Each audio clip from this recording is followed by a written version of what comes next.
I've actually got a couple of devices plugged into me. Right now, I've got this band. This is real, and it's modeling my, it's looking at my heart rate. But I'm also a type 1 diabetic, and I've been diabetic for 20 years. And one of the things that every diabetic does when they become diabetic is they try to solve this problem, usually with Microsoft Excel. But at some point, they try to figure out, well, I'm diabetic and I'm an engineer. Let's plug some wires together and see what we can do. So when we say the Internet of Things, I think it's great that you, the normal sugared people, you have your Fitbits, and we think that's adorable. But I have, an insulin pump, and that insulin pump is plugged in. There's the insulin pump, and it's plugged into my arm. It's 24 hours a day, and that talks to a system. Here is a CGM. That is my actual live blood sugar right now. Now you see how it's kicking up there a bit? That's because of stress. That's actually plugged in down here in an implant in my side. Sorry to show you my chubbiness. And this is real. When you hear Internet of Things, you think Fitbit and you think Raspberry Pi, but I think this, okay? And we've plugged this into some cloud systems that I want to share with you. While the Internet of Things is fun, things like Raspberry Pis, this is great. This is a Raspberry Pi, and this is an Internet of Things enabled one. We've actually got some C code on this that is talking to this temperature sensor. So what does that temperature sensor look like? Let me switch over to some code here and show you.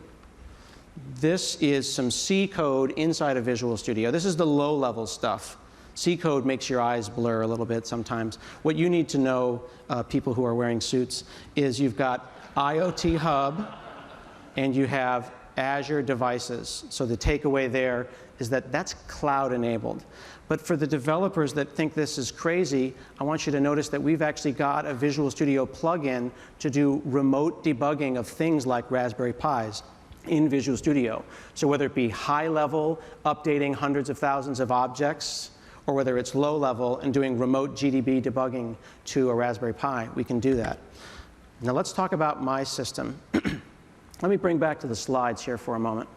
This is overwhelming. It's Azure, right? It's all these icons. What's going on? There's all these people that are doing all of these things. Well, let's talk about me and the system that I'm building. That's me in my shirt. I've got my band. The band goes to Microsoft Health. That goes ultimately into storage. My glucose system actually goes up into an API, and I pull that data in as well, because that's personal to me. I've got my heart rate over years. I've got my blood sugar over years. What can I do with that? Well, I'm going to show you some visualizations, some graphs. I'm going to plug things into Office and see if Azure Machine Learning can answer some really interesting questions about me and my health. And this is all live, and this is all real. So let's come back over to this machine here. This is a system called Night Scout. This is an open source node application that is running in Azure. And this talks to my CGM, my continuous glucose meter. And I want you to point out a couple of things here. This is the first presentation today.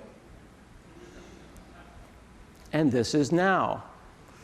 That is a real-time system that is showing my blood sugar. And one of the things that happens is not just that I drink orange juice, which, by the way, I have in case I pass out, but also stress. Stress dumps glucose into the system. And this is just one of the things that I have to deal with when I'm managing my blood sugar. Oh, and actually, I'm not sure if the guy can get a tight shot of that, but this just popped up, and it will appear in the cloud. It's warning me that I'm now going high.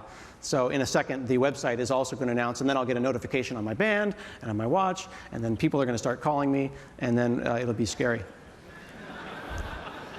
So, oh, there we go. A notification just showed up. So let's talk about how that notification did, in fact, show up. So I've got a band, and this is some data in the cloud. How do I see that? Well, it turns out that the band can talk some JavaScript. I can take JavaScript out of the band. This is up at developer.microsoftband.com. You may have a band. You may not be a programmer, but you may have a URL that points to some JavaScript or a blog or some XML, and you want to create a tile. I made one for my blood sugar. So now I've got Night Scout on my system, and I can see my blood sugar right there. What's interesting about this is that I can use this visual designer, but I can also look at the manifest directly, and look at this. That's the code there. Sugar is high. If it's over 150, notification, and then I'll get a notification on my band. This could be done with a build server, whether you want to water your plants, whatever. That is the personal Internet of Things, and that's what makes me happy.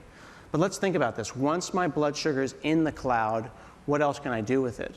Well, I can send notifications. And my wife can be concerned. She's probably going to be calling in a moment to make sure that I'm okay. But this is part of the process. But remember how I said I want to analyze this stuff in Excel?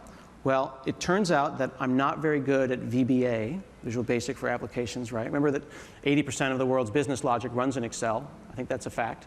And in fact, there's an Excel JS API, JavaScript API for Excel. I can write an add-in for Excel in JavaScript using the web technologies that I know how to make. So we went and we made the Hansel Sugars project. And I'm going to actually show you some of the code here in just a second. Here we go. Where we're going to populate a table in Excel using JavaScript, using web technologies. And what is exciting for me about this is that I didn't know how to do this before. You see, I'm a web developer. But now I can go in here and put in my target range, hit refresh, and now we're going to go and talk to the back-end system and then dynamically populate a chart in Excel of my blood sugar that I could then send to a doctor or my wife. You have to think about the sense of power and enthusiasm that I suddenly have for Excel, which I did not care about before. I'm a web developer. That's a web application in the pane there. And it works in Excel online. And one day it'll work in Excel on an iPad. Like, once you learn how to use one Lego piece, you can then plug them into other stuff. So it's extremely heartening for me to be able to do this. And again, if my blood sugar isn't interesting to you, and it shouldn't be, maybe some hobby of yours or something at work or some inspiration will come into your mind, and you'll think about how you can plug these things in together. That's what's so exciting about this. So I've got all my blood sugar in real time. I can collect it into the cloud. What else can I do with it? Let's switch over to another machine here. I'm going to switch over to a Mac. This is a Mac running VS Code, and this particular Mac has got the code to collect my data from the Health API. Okay, so we're going to go and make RESTful API calls, big standard API calls off to Microsoft Health, which is where the band data is stored, because this is the thing that's so important. It's my data. It's my heartbeat data. My blood sugar is my data. So once I have that ownership of that data, what can I do with it? I can plug in that data and do different stuff. So let me see if I can jump out of here. This has gone full screen. Full screen can be a little confusing. There we go. I'm going to take that data, and I'm going to pull it out of the Microsoft Health API. And this is a storage explorer. The reason I wanted to show you this on a Mac is that this is the Azure Storage Explorer that we've released that is cross-platform. We're looking at the CSV files of my blood sugar data as it's sitting in the cloud. Excuse me, my heart rate data, pardon me. I'm going to hit download. I'm going to throw that on the desktop. Watch the right side. Now I have power. Now I have control. Now I've got a hold of that, and I can run analysis on it. Now, in this case, I just brought it down to the desktop. I could do some test notification about my blood sugar. I've got, and I can do some analysis here, but maybe I want to do that analysis in a more sophisticated way. When you start thinking about the Internet of Things, you start thinking about huge amounts of data. I said it has my heart rate. Well, like, how much is that? Well, I mean, is it an average over a minute, over 5 minutes, over hours? This is a huge amount of data. My blood sugar is doing 300 or 400 data sets every single day over the course of a year. This adds up to huge amounts of information. This is where simply putting it into Excel and sorting and going, it looks like a pattern, isn't going to be enough for me. I'm going to need to do some machine learning. I want to find out about why does my blood sugar go up when I'm stressed out? What does Thanksgiving dinner look like? Maybe I can answer those questions with machine learning. So I'm going to switch back over to this system here. And what I'm going to do is I'm going to jump into here.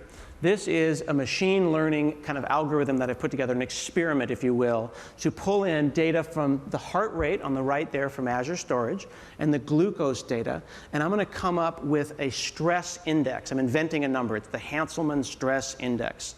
And we're going to load that data up, and what we're going to do is clean it up, do a little bit of normalization, do a couple of analysis, run some statistics, and then come up with a data set that the result is going to be a time-based data set of my stress. Okay, so that's kind of interesting. It's pretty powerful, though, but I need to see it over time.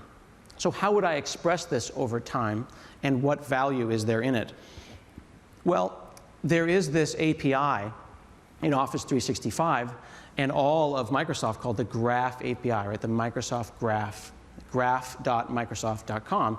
And this allows me to pull my information. Remember how I kept stressing? It's my blood sugar and my heart rate and my calendar and my email.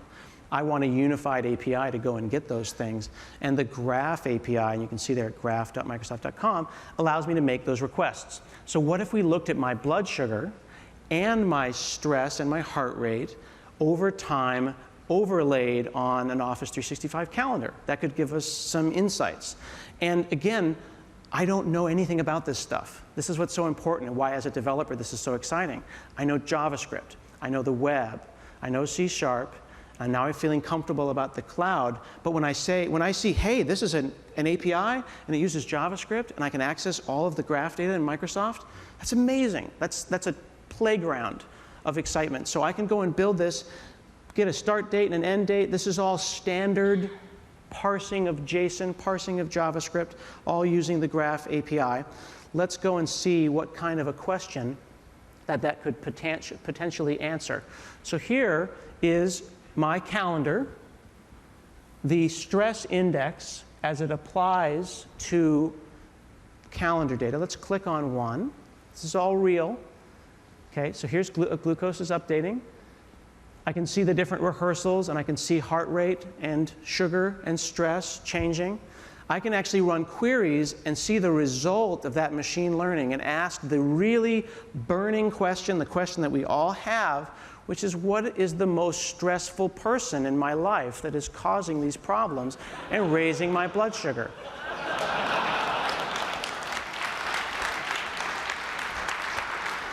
Darn it. It is a really, really great time to be a developer. I can put stuff like this together now.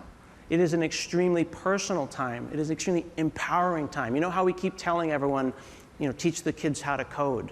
Everyone needs to learn how to code. That's a part of it. But we need to teach people how to think about systems, and how to plug stuff in. I don't know the Graph API, but it made sense because it's using open web technologies. I don't know a lot of open source systems, but I'm learning those libraries and I'm bringing them in because they're using open tech. .NET is open source. If I have questions, I can look at the docs, but I can also read the source. Maybe I want to run a Mac. Maybe I want an iPhone. I can build those systems with the mobile tools in Visual Studio. Maybe I want to run on Ubuntu. Then I can use Visual Studio Code, and I can write Angular, and I can use Go. I can run those things in the Azure cloud. It is such an exciting and powerful time to be a developer right now. I really hope that you have as much fun building stuff as we have had building this stuff for you. And I really look forward to seeing what you all can build. Thank you very much, and have a really great day.